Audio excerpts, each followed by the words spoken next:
తెలంగాణ ముఖ్యమంత్రి రేవంత్ రెడ్డిపై BRS senior నేత మాజీ మంత్రి హరీష్ రావు తీవ్ర విమర్శలు గుప్పించారు. రాష్ట్రంలో ప్రజా సమస్యలు పరిష్కరించడంలో ప్రభుత్వం విఫలమైందని ఆరోపించిన ఆయన ముఖ్యమంత్రి పాలనను హిట్లర్ పాలనతో పోలుస్తూ ప్రజలు ఈ ప్రభుత్వానికి తగిన గుణపాఠం చెప్పేందుకు సిద్ధంగా ఉన్నారని వ్యాఖ్యానించారు.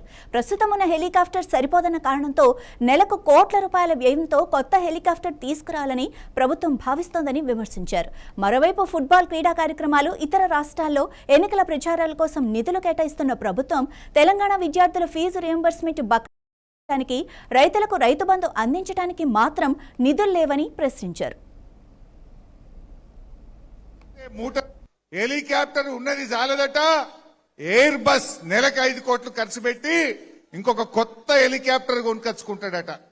ఫుట్బాల్ షోకుల కోసం ఆ మెస్సీతో ఆడడానికి 100 కోట్లు ఖర్చు పెట్టి ఫుట్బాల్ షోకులు తీర్చుకున్నాడు. అందాల పోటీలకు 100 కోట్లు ఖర్చు పెట్టిండు. అందాల పోటీలకు ఉంటాయి, ఫుట్బాల్ షోకులకు ఉంటాయి, ఎయిర్ బస్ హెలికాప్టర్ కు డబ్బులుంటాయి. ఇతర రాష్ట్రాల్లో ఎన్నికలు జరిగితే మూటలు పంపడానికి డబ్బులుంటాయి. పక్క రాష్ట్రాల్లో ఎన్నికలు జరిగితే మన తెలంగాణ ప్రభుత్వ డబ్బులతో అక్కడ ఫుల్ పేజ్ పేపర్ అడ్వర్టైజ్మెంట్లకు డబ్బులుంటాయి.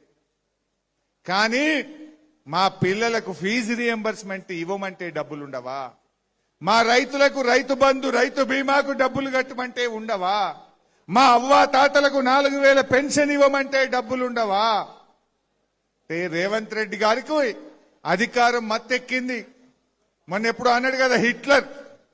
రేవంత్ రెడ్డి గుర్తుపెట్టుకో, నీ హిట్లర్ పాలనను అంతం చేయడానికి ప్రజలు కంకణం కట్టుకున్నారు. నీ నియంత పాలనకు అంతం కావడానికి రోజుల దగ్గర పడ్డాయి. లెక్క పెట్టుకో మిస్టర్ రేవంత్.